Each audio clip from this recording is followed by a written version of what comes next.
صوتك إن أنكر الأصوات لصوت الحمير.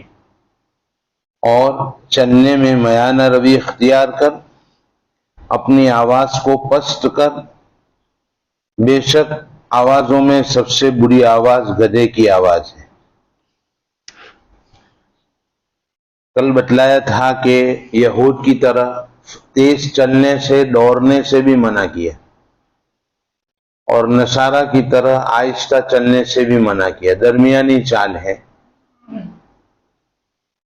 آپ صلی اللہ تعالی علیہ وسلم کس طرح چلتے تھے؟ لقید ابن صبورہ رضی اللہ تعالیٰ عنہ آپ کی ملاقات کے لیے ایک وفد میں آئے، جماعت میں. وفد کے معنی آتے ہیں جماعت کے، جماعت کی شکل میں آئے. آپ صلی اللہ تعالی علیہ وسلم گھر میں موجود نہیں تھے. حضرت عائشہ رضی اللہ تعالیٰ عنہ تھی. حضرت عائشہ رضی اللہ تعالیٰ عنہ نے کہا کہ تم بیٹھو مسجد میں، تمہارے لیے کھانا تیار ہوتا ہے. کھانا تیار کیا گیا اور ان کو کھلایا گیا. اتنے میں آپ صلی اللہ تعالیٰ علیہ وسلم تشریف لائے. تو لقید ابن صبورہ رضی اللہ تعالیٰ عنہ آپ کی وہ چال نقل کرتے ہیں جو انہوں نے پہلی مرتبہ دیکھی، آپ کو دیکھا. فرماتے ہیں یتکفو یتکلو. یتکلو کے معنی اکھاڑتے ہوئے، یتکفو کے معنی سینہ جھکا ہوا. یعنی کس طرح چلتے تھے آپ؟ مضبوطی سے قدم رکھتے تھے زمین پر کہ گر نہ جاوے، اور سنبھال کر اپنے قدم کو اٹھاتے تھے. ایسا لگتا تھا قدم مضبوطی سے اٹھاتے تھے تو کہ مٹی قدم کے ساتھ آ رہی ہے، اور سینہ جھکا ہوا ہوتا تھا، سینہ تان کر نہیں. جیسے کوئی آدمی بلندی سے نیچے اتر رہا ہو پہاڑ سے تو کیسے مضبوطی سے قدم رکھتا ہے اور سینہ جھکا ہوا ہوتا ہے، بس اس طریقے سے آپ چلتے ہوئے تشریف لائے. اور پوچھا کہ کھانا کھایا یا تمہارے لیے کوئی حکم ہوا ہے؟ تسلی دی ہے کہ کھانا تیار ہو رہا ہے. کھا لیا. اتنے میں بکریاں چرانے والا آیا اور اس میں ایک بچہ بے بے کر رہا تھا، مطلب نیا جنا تھا. تو آپ نے پوچھا کتنے بچے جنے؟ کہا ایک. تو کہا ایک بکری کو ذبح کر دو. چنانچہ ایک کو ذبح کیا گیا اور مہمانوں کو کھلا دیا گیا، گوشت آنے والوں کو. اور کہا کہ میں نے اس لیے ذبح کیا کہ ہماری بکریاں 100 ہے، 100 کے اوپر ہونا نہیں چاہتے ہم لوگ. ایک جنا ہے تو ایک ذبح کر دی گئی. تھوڑی سی تکلفی بے تکلفی ہوئی ہے صحابہ کے درمیان. حضرت لقید نے کہا کہ ہماری بیوی جو ہیں وہ بک بک بہت کرتی ہے، بزا ہے، منہ بہت چلتا ہے. تو حضرت نے فرمایا کہ طلاق دے دو. پہلے مشورہ دیا. کہا کہ ہماری صحبت ہیں، بچے ہیں، پرانی صحبت ہیں، تو یہ ٹیسٹ کرنا چاہتے تھے کہ محبت ہے یا نہیں ہے، اس لیے طلاق کا مشورہ دیا. جب دیکھا کہ نہیں محبت ہے تو پھر فرمایا کہ آپ مار نہیں سکتے ہو جیسے کہ اپنے باندی کو مارتے ہو. بیوی کو بعض لوگ مارتے ہیں، اس کو مار کے کیا کریں گے؟ پہلوان کے ساتھ لڑائی کرو نا ذرا، تھوڑا سا کسی مضبوط کے ساتھ. اب یہ تو بیچاری معذور ہے تو اس کے ساتھ سلوک کرنے کا حکم دیا کہ اچھا سلوک کرو، نصیحت کرو. ان تکو خیرن، اگر خیر ہوگی تو قبول کرے گی، نصیحت کرو. ہمارے ساتھ کینیڈا کے ایک ساتھی جماعت میں تھے. وہ کہتے تھے کہ گھر میں سے بیوی بھی کام کرتی ہے اور میں بھی کام کرتا ہوں. اب ہم کہیں جماعت میں لگنے کے بعد کہ بھئی عورت کا کام کرنا درست نہیں ہے، تو کہے گھر کیسے چلے گا، ابھی مزاج بنا ہوا نہیں ہے۔ ہم نے کہا کچھ مت کہو، کوئی نصیحت مت کرو، گھر میں تعلیم شروع کرو، گھر کی تعلیم شروع کرو۔ گھر کی تعلیم شروع کی تو انہوں نے کہا کہ الحمدللہ اب اس کا مزاج بن گیا، پکا پردہ ہو گیا، اور انہوں نے کام چھوڑ دیا، اور پہلے ایک دو کے کام میں کام نہیں بنتا تھا، اب ایک میں اللہ تعالیٰ بنا دیتے ہیں۔ تو آپ صلی اللہ تعالی علیہ وسلم نے فرمایا نصیحت کرو، اس لیے گھر کی تعلیم ہے۔ ان تک خیرن یفعلہ، کرے گی وہ، خیر ہوگی تو قبول کر لے گی۔ تو آپ صلی اللہ تعالی علیہ وسلم کی چال یہ تھی، اس لیے درمیانی چال ذکر کرنے چلنے کا حکم دیا گیا، نہ تیز چلے نہ آہستہ چلے، سنبھال کر مضبوطی سے قدم رکھ کر چلے، وقار کے ساتھ۔ حدیث میں آتا ہے دوڑنا انسان کے وقار کو ختم کر دیتا ہے، دوڑ کر چلے تو تیسرا حکم یہ بتلایا اور تیسرا فعل یہ بتایا کہ چال میں میانہ روی اختیار کر۔ پہلا کام یہ بتلایا تھا کہ لوگوں کے ساتھ ہنستے ہوئے چہرے سے ملا کرو، چہرہ نہ بگاڑو، زمین پر تکبر سے مت چلو۔ اور تیسرا کام یہ بتلایا چلنے میں میانہ روی اختیار کرو، اور چوتھا کام یہ بتایا کہ آواز بلند مت کرو بلا ضرورت کے، وغضض من صوتک، آواز کو پست کرو۔ چنانچہ اتنی آواز فطری اگر آواز ہے کسی کی بلند تو الگ بات ہے، اور ضرورت ہو تو آواز بلند کر سکتے ہیں۔ مثلا صفوں میں دور تک صفیں بنی ہوئی ہیں اور یہ اعلی مکبر صوت مائک نہیں ہے، اب آواز پہنچانی ہے تو زور سے تکبیر کہیں یا زور سے قرات کریں تو یہ کر سکتا ہے، ضرورت ہے۔ بیان میں 15 آدمی بیٹھے ہیں اور چلا چلا کے بیان کریں مائک میں باہر سے، دور والوں کو سناوے، تو اس کی ضرورت نہیں تھی، اس سے منع کیا گیا۔ ہاں اگر مجمع ہے، ضرورت ہے وہاں سنانے کی تو الگ مسئلہ ہے۔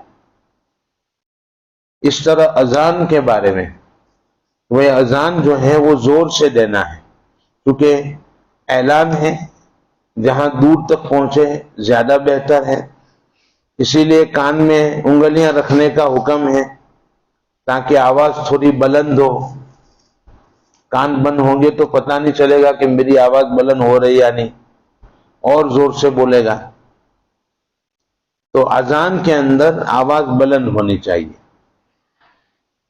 کیونکہ حدیث میں آتا ہے کہ جہاں تک مؤذن کی اذان کی آواز پہنچتی ہے وہاں تک اس کی مغفرت ہوتی ہے، جہاں تک آواز پہنچتی ہے وہاں تک اس کی مغفرت۔ کیا مطلب؟ اتنی بڑی مغفرت کا مطلب یہ ہے کہ اتنے ایریے میں، اتنے حصے میں جو بھی اس سے گناہ ہوئے ہوں گے وہ گناہ معاف ہو جائیں گے۔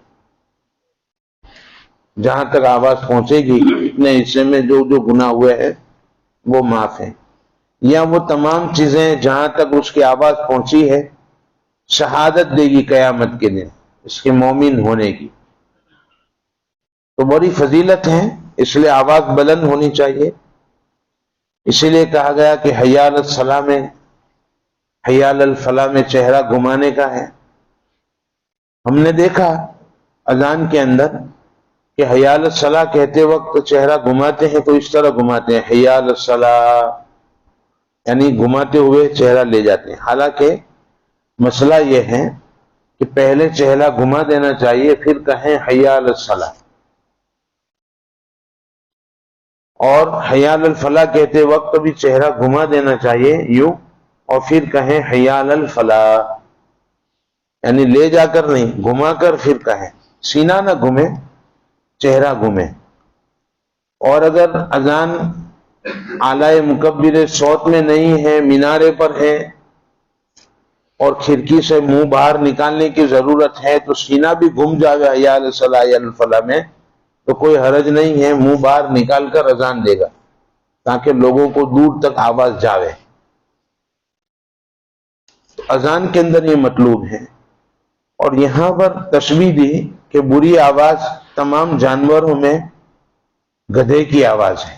جب وہ چیختا ہے تو اس کی آواز کیسی ہوتی ہے، کیسی بری معلوم ہوتی ہے، تو گدھے کی آواز سے اس کو تشبیہ دی ہے۔ جب آدمی چلا چلا کر بولتا ہے، زور زور سے بولتا ہے، تو گویا کہ اس کی آواز گدھے کی آواز ہے بلا ضرورت۔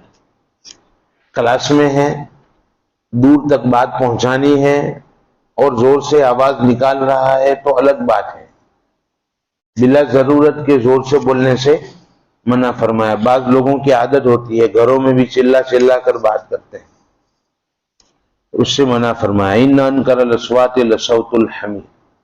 تمام چیزیں اللہ کی پاکی بیان کرتی ہے، تمام چیزیں اللہ کی پاکی بیان کرتی ہیں، تمام جانور اللہ کی پاکی بیان کرتے ہیں، تمام جانور، تمام پرندے چرند سب اللہ کی پاکی بیان کرتے ہیں، لیکن گدھا اور کتا یہ دونوں اللہ کی پاکی بیان نہیں کرتے۔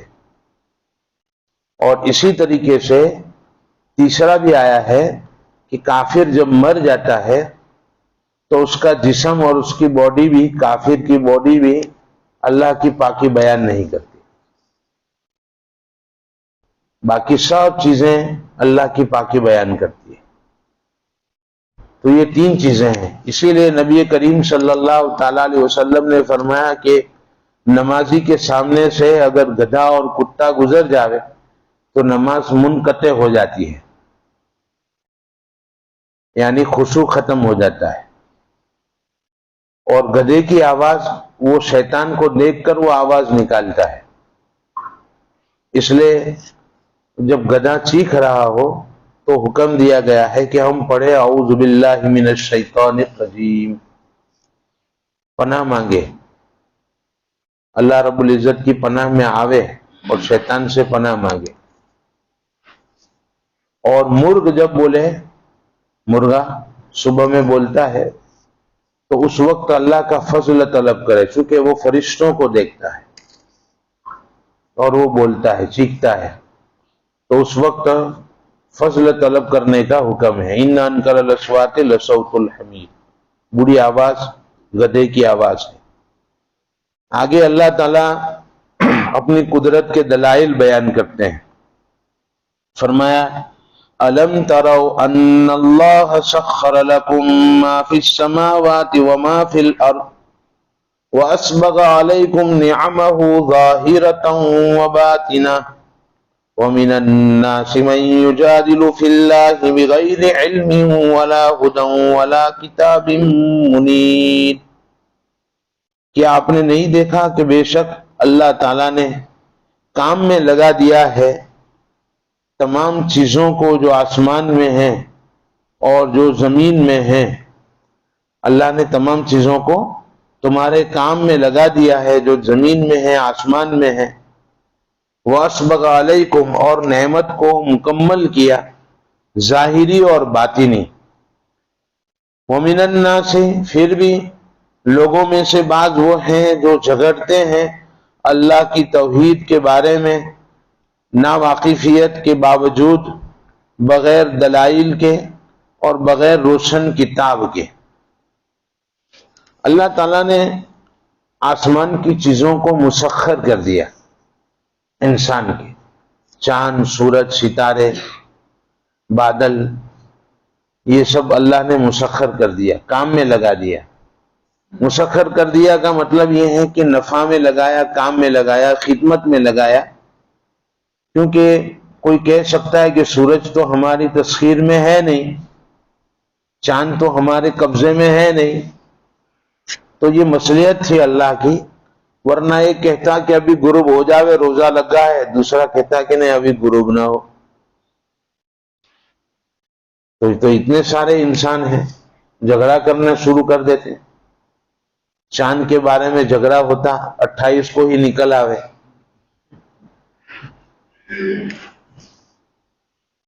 تو یہ جھگڑا ہو جاتا ہے، شروع ہو جاتا ہے۔ اس لیے اللہ تعالیٰ نے اپنے قبضے میں رکھا ہے۔ حدیث میں آتا ہے کہ سورج جو ہے جب غروب ہوتا ہے تو اللہ کے عرش کے سامنے سجدہ کرتا ہے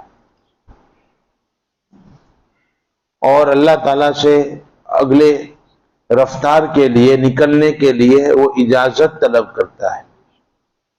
اللہ تعالیٰ اس کو کہتے ہیں جہاں سے آئے ہو وہاں لوٹ جاؤ۔ ایک دن کہیں گے ایسا کہ جہاں سے آئے ہو وہاں لوٹ جاؤ، یعنی مغرب سے آئے ہو تو مغرب کی طرف ہی واپس جاؤ، اور مغرب سے نکلے گا، وہ قیامت کا دن ہوگا۔ ابھی تو وہ لوٹ رہا ہے مشرق سے، لیکن اللہ کہیں گے جہاں سے آئے ہو وہاں لوٹو، یعنی مغرب سے، تو مغرب سے نکلے گا، وہ قیامت کا دن ہوگا کہ اب قیامت آ گئی ہے۔ تو اللہ نے وہ تسخیر تو اپنے پاس رکھی ہے، مسخر، قبضہ تو اللہ کا ہے، لیکن ان کو اللہ نے نفع میں لگایا ہے، نفع میں لگایا، انسان کی خدمت میں لگایا، چاند سورج کو۔ اور زمین میں جو چیزیں ہیں وہ بھی اللہ نے خدمت کے لیے پیدا کیا ہے، انسان کی خدمت کے لیے پیدا کیا ہے۔ شیر کو بھی قابو میں کر سکتا ہے انسان، قبضے میں کر سکتا ہے،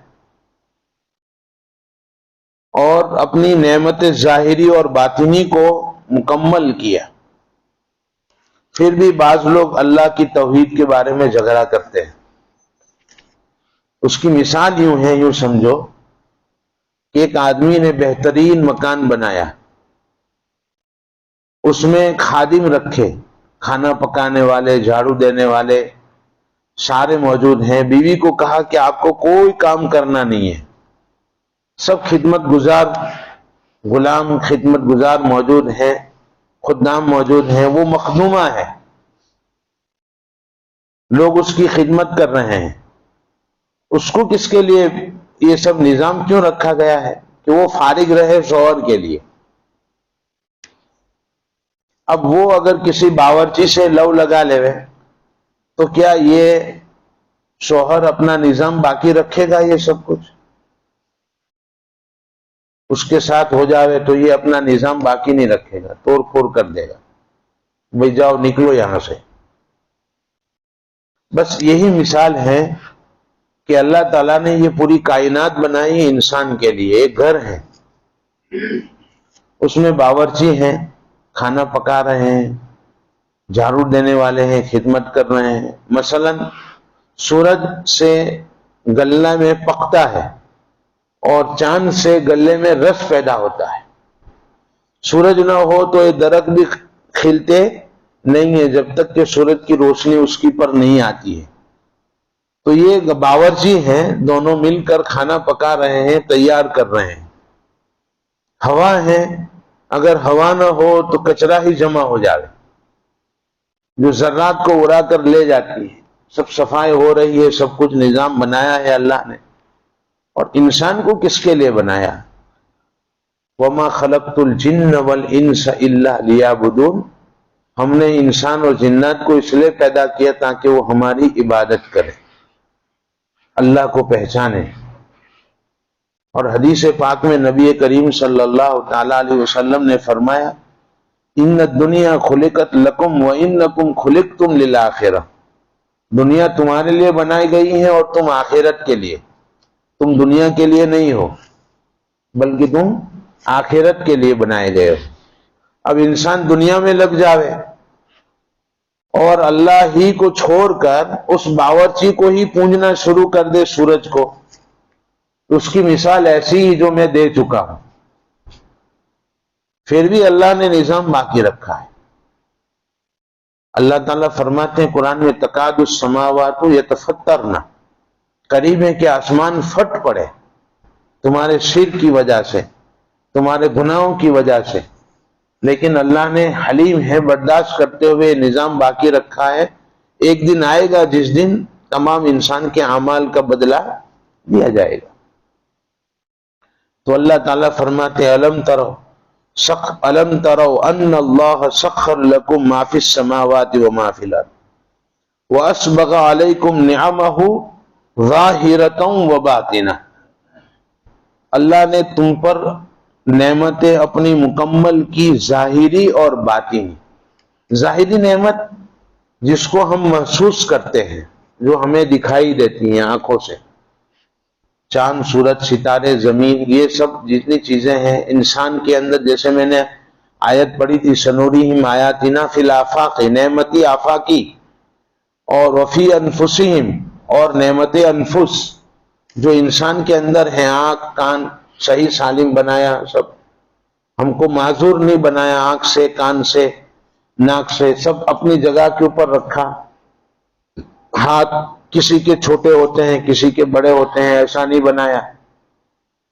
تو یہ سب نعمتیں ظاہری ہیں جو دکھائی دے رہی ہے، اور ایک نعمت باطنی ہے جو دکھائی نہیں دیتی، ایمان، بغیر مانگے عطا فرمایا ایمان اللہ تعالیٰ نے، علم اللہ نے، عقل عطا فرمائی، صحیح سالم ہے ہم، عقل یہ دکھائی نہیں دیتی، روح ہے اللہ نے عطا فرمائی، جب چاہے اللہ نو نکال لیتے ہیں، زندگی ہے، یہ سب اللہ کی نعمتیں ہیں جو نعمتیں باطنی ہیں۔ تو دونوں نعمتیں اللہ نے مکمل کی۔